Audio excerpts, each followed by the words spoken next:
We will have a team, but I can't name it just yet because we just turned up to training afternoon session and we haven't quite been able to look at the wicket yet. Obviously a used surface, so we'll have to take that into account when we choose our side. Is there a need for a change to the side? Every time we've turned up, we've had to try and adapt in terms of on the park, but also how we've looked to pick our side. Naturally, it has remained the same throughout, but there has been consideration. So we will have to see the surface and try and pick the best side suitable for what we come up against tomorrow. Yeah, sure. Kane, how much consideration do you give to East Sodhi against that Australian batting lineup, perhaps being able to turn the ball and take the pace off it at Lords on a used wicket? Yeah, once again, we'll just need to look at the surface, try and determine whether we think it'll spin. Over in England, it can at times, as we saw in the last game, which I think surprised everyone a little bit with the amount of spin that we saw. But like I say, we will need to have a look at the surface and pick our side accordingly. Kane, do you think there's been a major shift in the way captains like yourself started using your strike bowlers, I say in the middle overs, because middle overs suddenly have taken this new kind of importance of taking wickets there? Have you seen even with Stark, he bowls 3 overs with a new ball, then he's brought back. You might have tried something similar with Trent Boult. Is that a changing trend? Yeah, I don't know if it's a change in trend as much as you're trying to read the game as best you can and try and identify periods of play that perhaps are worth spending more resources. For example, bringing back what you might think your strike bowlers are to make breakthroughs at important times. And I guess there's that subtle difference that we hear at a tournament, a World Cup, where perhaps teams adopt slightly different plans where we're playing different opposition day in, day out on different surfaces. So I don't think it's a theme as such. I think it's just teams trying to execute their plans and play their best cricket.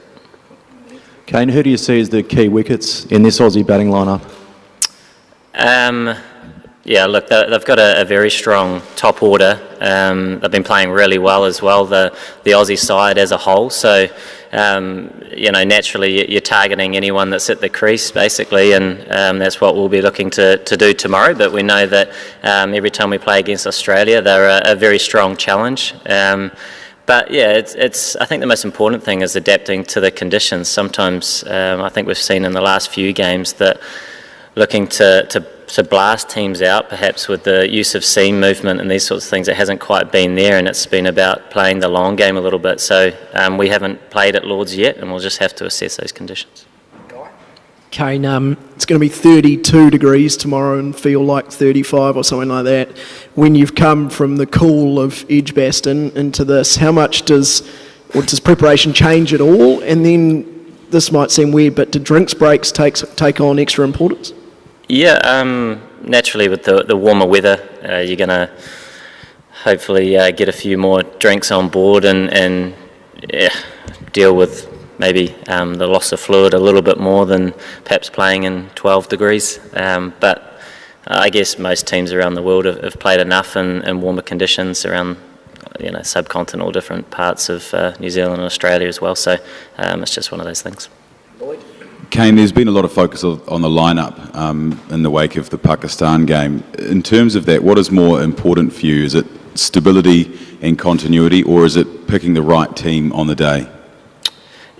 I mean, that's always a fine balance, especially when it comes to tournament sport where things are changing so quickly in terms of opposition conditions, which I think every captain spoke about so much, whereas a 5-match series in very similar conditions, mindsets can change in respect to that. So once again, I think it's being brave in terms of thinking on your feet with the conditions you have and the opposition you're coming up against. And I think every team talks about making plays on the park, but there are also opportunities to do that in terms of how you pick your side. So I do think it's important that you pick according to conditions, according to the side you're coming up against, but obviously bearing in mind that cricket's still cricket. There are so many variables and nothing promises, so you still want your squad as a whole, whether it's the 11 to go out and play with that freedom and express themselves, because each game in this tournament carries a similar weight in terms of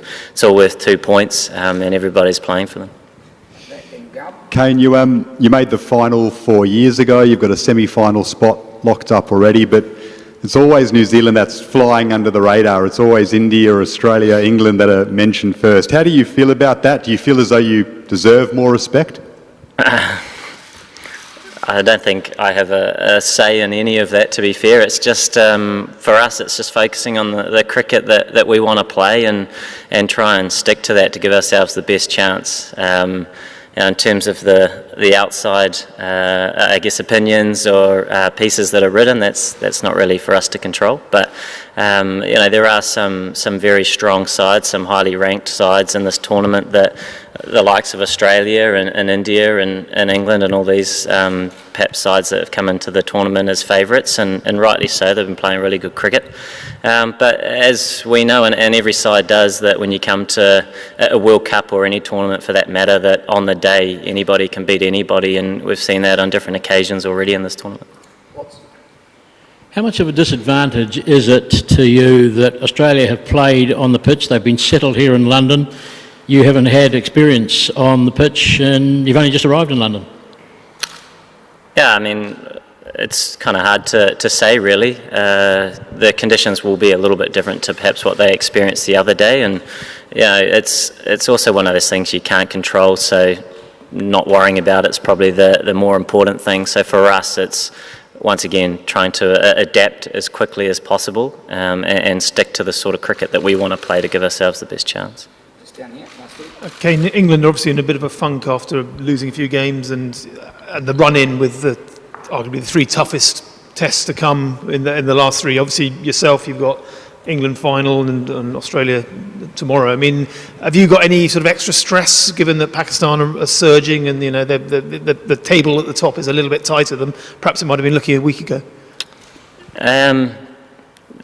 It kind of is what it is, really. You come to tournaments and sides beat each other and they climb the ladder, and that's what everybody sort of desires to do, and who remains is kind of the ones that go through. But at the end of the day, you're just trying to play the best cricket that you can to try and put yourself in one of those top four positions. And there's so many games of cricket that so many different things can happen. We know in the sport the variables and uncontrollables that we can come up against on any given day, and perhaps some sides might be more suited to certain conditions than others on a certain day, and that's just the nature of the beast. So I guess you mentioned England. They've got a couple of games coming up, but they're still in a strong position as a few other sides, and the focus, I think, probably for all of those sides is to keep trying to apply what they know holds themselves in the strongest position, which is a sort of cricket that they want to play, which is equally different to one another. And when the time comes and round robin's finished, if you can hang your hat on that, then at the end of the day you can either walk away and end up in a semi-final or know that you've done that and it hasn't quite happened. Kane, you spent a number of years with David Warner at Hyderabad. What are your memories of spending time with him, and do you feel like you have inside knowledge of how to knock him over? Is there something with his technique that you might know that other people wouldn't? Look, he's a world-class player. Obviously spent a bit of time with him over the years, and day in, day out, he's one of the top players for a reason. He's able to adjust to conditions and continue to improve his game. So we've seen that throughout this tournament as well, where all the talk's been about 350 plus. We might have seen it once, and it's actually been about sort of hard graft and trying to get yourself into a position of strength to get a competitive total, and he's been instrumental on the Australian side that he's adapted his game and been able to help put his side in a position of strength. So we know he's a very good player. We want to still worry about us and what we want to achieve with the ball in hand, with the bat, and always importantly for us, it's how we operate with our attitude in the field as well. But it's going to be a great occasion, always is, when you have the opportunity to play Australia, but obviously here at this ground as well, so an exciting prospect. Kane, you've obviously played in a range of atmospheres throughout this tournament, some great support for the Asian teams in particular, but what are you expecting tomorrow? I think there'll be 30, 35,000, always an edge to Australia and New Zealand, probably a bit of jip from the crowd. Does that play a part at all? Yeah, like you say, the atmospheres have varied a lot. Pakistan was very loud, Bangladesh very loud. So India, we didn't even play, and they were very loud. I guess coming tomorrow, usually you come to Lords, and there's sort of a quiet murmur when you play England. But I guess playing Australia, it might be a little bit different when you have Kiwis and Australians filling out the seats. So it'll be a really good atmosphere, whatever it is. But I know for a fact that both teams are just looking forward to getting into the cricket. Yeah. Munro's been struggling a bit at the top of the order. Have you said anything to him, or are you minded to make a change there, or what advice have you given him? Yeah, I think everyone is wanting more always. I guess for a start, and then you come into a tournament where conditions vary so much, and someone like Munro's looked really nice for the most part, and along with a number of other guys, and then kind of had some good balls or some lack of fortune, and it's led to downfalls. So it's so important that you quickly look to move on and face what's in front of you, rather than perhaps correct too much of what's gone before, because the challenges are always new, new opposition, new surfaces. So for us as a team, it's trying to buy into, once again, what we think is important, and that's sort of playing for one another and adjusting to the surfaces with smart cricket, whoever's in that 11. Kane, how do you cope with the Lord's slope, both with the bat and as a captain with your bowlers, given that you've seen quite a lot of cricket at Lords over the years?